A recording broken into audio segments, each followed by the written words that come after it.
Salut les mequettes, salut les mecs. Et salut Rémi. Rémi, voici la vidéo de ton slash 4x4. Alors Rémi, tout d'abord, pour commencer, on va voir si tu as bien suivi. Alors Rémi, combien de fois laisse-t-on le corps d'un nain? Oui, allusion à C'est arrivé près de chez vous. Si vous ne savez pas ce que c'est, vous allez voir le film C'est arrivé près de chez vous avec Benoît Poulvord. J'adore. Alors, Slash 4x4, il y a une carrosserie dessus de Slayer en Lexan qui a déjà travaillé un peu, qui est scotché mais qui fait encore le taf. Mais tu as donc droit à une Robbie Gordon prédécoupée. Je te laisserai finir. Moi j'ai coupé en gros. Comme ça tu verras toi-même comment tu veux finir la chose. Pour faire les points, pour percer c'est facile. Tu mets du Tipex, de la peinture, de la graisse sur les plots. Tu te poses tranquillement au milieu. Et tu fais tes trous. Les trous dans la carreau incassable, tu peux les faire avec un alésoir, évidemment. C'est ce genre de bestiole. Tu peux tout simplement utiliser un foret aussi, mais attention, ne commencez jamais tout de suite avec un gros foret, sinon vous allez déchirer le trou. Tu commences toujours avec un petit foret et après tu agrandis la chose.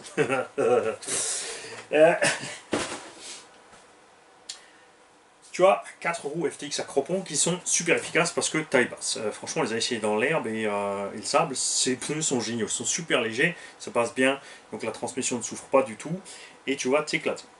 Tu reçois avec 4 roues sur lesquelles tu peux changer les pneus. Alors là, il y a des Schumacher mini spike, donc ça c'est bon pour certaines terres et la moquette. Quand tu auras bouffé les pneus, tu déboulonnes devant, tu sépares la jante en deux, tu achètes juste les pneus à poil et tu es reparti. Ça c'est un poil plus lourd, ça vous montrera la stabilité du véhicule, puis c'est de la masse en bas, attention par contre c'est de la masse en rotation, donc pour les gamelles, il faudra faire gaffe. Tu as des pièces de rechange, dont les triangles en rab, skid plate, protection latérale, support carreau, tout ce que tu veux, pas de problème. Les supports carreaux, quand tu mettras la slash Gordon, si c'est trop court, c'est très facile, il y a une petite vis là-dedans, 3x10, donc tu desserres, tu mets une cale et tu mets ton plot plus haut. Hein, on va pas chercher trop loin. Le plus simple marche toujours. Petit chargeur automatique 3S, puisque tu as deux LiPo 3S avec la machine, que je t'ai mis dans la boîte de la radio. Ils sont rangés là-dedans. La radio Dumbo RC, je vais te l'expliquer aussi. Avant qu'on passe à la machine. Alors, il y a une 4200 et une 4500. Donc, il y a de quoi faire un petit quart d'heure tranquille. Après, ça dépend de toi, évidemment, comme tu gazes. Il y a la notice avec la radio. Et la radio, donc, Apsima. Donc, la CR4, tu mets 4 pipiles, tu peux mettre des NIMH, la portée sera largement suffisante. Tu peux mettre aussi du... je ne sais pas, tu liras la notice pour le slipo, parce que tu peux ici brancher un micro USB. Donc tu peux partir d'un support de charge mural ou PC 0,5 à 1 ampère. Attention par contre à l'ampérage max, donc bien lire la notice pour charger par là. Il y a la prise jack aussi pour charger par là. Perso, moi j'utilise un petit chargeur séparé, j'utilise des NIMH ou autre. Mais en règle générale, j'utilise des Duracell High Power qui me tiennent 1 ou 2 ans facile. Mise en route se fait ici.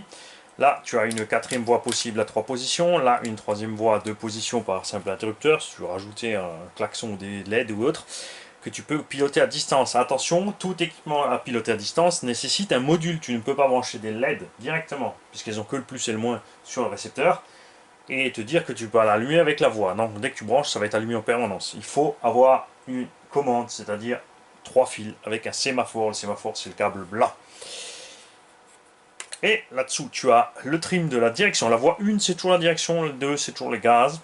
Sauf si tu as envie de mettre gaz par là et tourner par là. Ça, c'est à toi que ça regarde. Hein. Tu peux tenir ta radio comme ça. Chacun fait ce qu'il a envie. Tant que ça marche, hein. C'est pas important. Il n'y a pas de vérité en fait, il n'y a pas de règle universelle, c'est pas obligatoire, tu prendras pas d'amende, tu seras pas mis en prison, tu risques rien, tu fais à ton goût. Donc trim de direction, trim de gaz, c'est un variateur électronique. Donc le trim, le neutre est fait électroniquement, tu n'auras pas besoin de le refaire.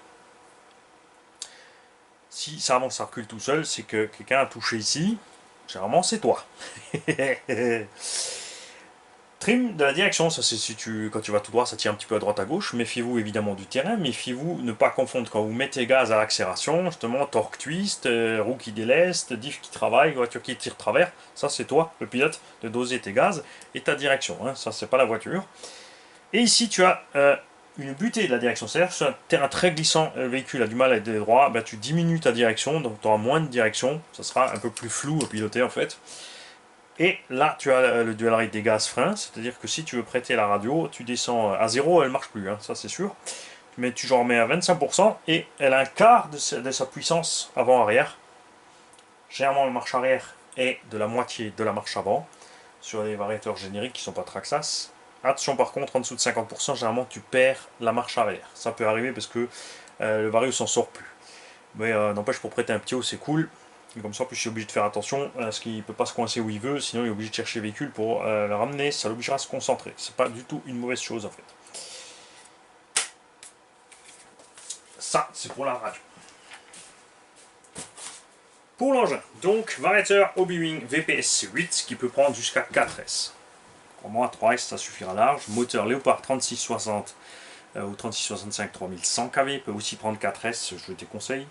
Ça va vite c'est sûr, mais à part tout déglinguer, après il se passe rien. Cerveau 20 kg, overkill. Donc boîte réception quasiment étanche Traxxas. Slipper qui est là. Non, il est réglé comme il faut, donc tu feras attention, comme tu roules avec des gens qui s'y connaissent, n'hésite pas à leur demander. Tu as 4 amortos à lui dessus. Et puis voilà, on y est. Il est entier, il est propre, tu vois, il n'a pas souffert. Voilà. Pas dire qu'il a été massacré cet engin. Tous les cardans sont bons, il y a encore des cardans de réserve avec si besoin. Et on va refaire vite un petit point sur le neutre électronique des variateurs Hobbywing. Il y a 2 interrupteurs ici. Tu as un interrupteur on-off et tu as un petit bouton tout ou rien. Donc quand tu veux faire le neutre de ton variateur, tu appuies le petit tout ou rien, tu mets en route, tu attends que le vario bip. Quand il bip, tu lâches ce bouton. Ta radio évidemment est déjà allumée. Là, tu ne fais rien, tu laisses le neutre, tu checkes que ton trim est bien au neutre, tu appuies un petit coup, ça fait bip ou bip bip. On va pas pinailler. Ensuite, tu mets gaz à fond. Parce que quand tu es en mode prog, c'est inerte. Si tu n'es pas sûr, tu enlèves les roues ou le pignon moteur. Tu n'enlèves pas le câblage moteur, sinon tu n'entendras pas les bips. C'est bon. Donc tu mets gaz à fond, tu appuies là-dessus, ça bip. Tu lâches, tu remets frein. Pareil, tu appuies dessus, ça bip 3 fois. Et dans la foulée 4, parce que ça a initialisé, tu lâches tout, tu éteins tout, tu rallumes tout, tu as fait ton autre. Si jamais ça devait se dérégler ou si tu changes de radio ou quoi que ce soit. Niveau suspect, on est réglé bien cool ici. Pour petit prairie, petit tout-terrain, etc. A priori quoi, le véhicule va te servir, mon très cher Rémi. J'espère qu'entre temps tu as trouvé la réponse pour l'histoire des nains. Si tu m'as pas trouvé la réponse, Rémi, je ne t'envoie pas la voiture. Tu vas devoir te taper c'est arrivé près de chez vous, tout le film entier. Et on aura un questionnaire plus poussé. Voilà, tu vas sur un mail mondial relais pour choisir le point de chute de ton colis. Le mondial relais refonctionne et refonctionne bien. Ça fait 3-4 semaines qu'on n'est plus confiné. J'ai des colis Chronopost qui sont toujours en train de se promener. Je ne sais pas ce qu'ils m'ont fait chez Chronopost. Pendant le Covid ça allait bien, livré en 48-72 heures, la semaine qui suit aussi. Et depuis, ça met 3-4 semaines. Hein. Laurent Simon, il a stressé, mon petit Lolo, mais il a reçu le colis. Et c'était pas le dernier Lolo, tu vois, hein, t'en fais pas. Il y en a encore un ou deux qui sont en route. Ils savent où ils sont, mais ouais. Le livreur avait un plat au vélo, il n'avait pas de rustine, il allait faire sa pause de midi, il a oublié où il avait rangé son vélo, il est rentré chez lui et il a oublié de retourner bosser le lendemain. Où ils lui ont piqué le vélo, donc il attend que Chronopost lui remplace le vélo pour continuer la livraison. C'est pour ça que je passe par Mondial Relais. Et oui, et puis bien sûr, j'ai pas utilisé la télécommande pour allumer, donc petite dédicace spéciale, hein, c'est une coutume au RC Garage.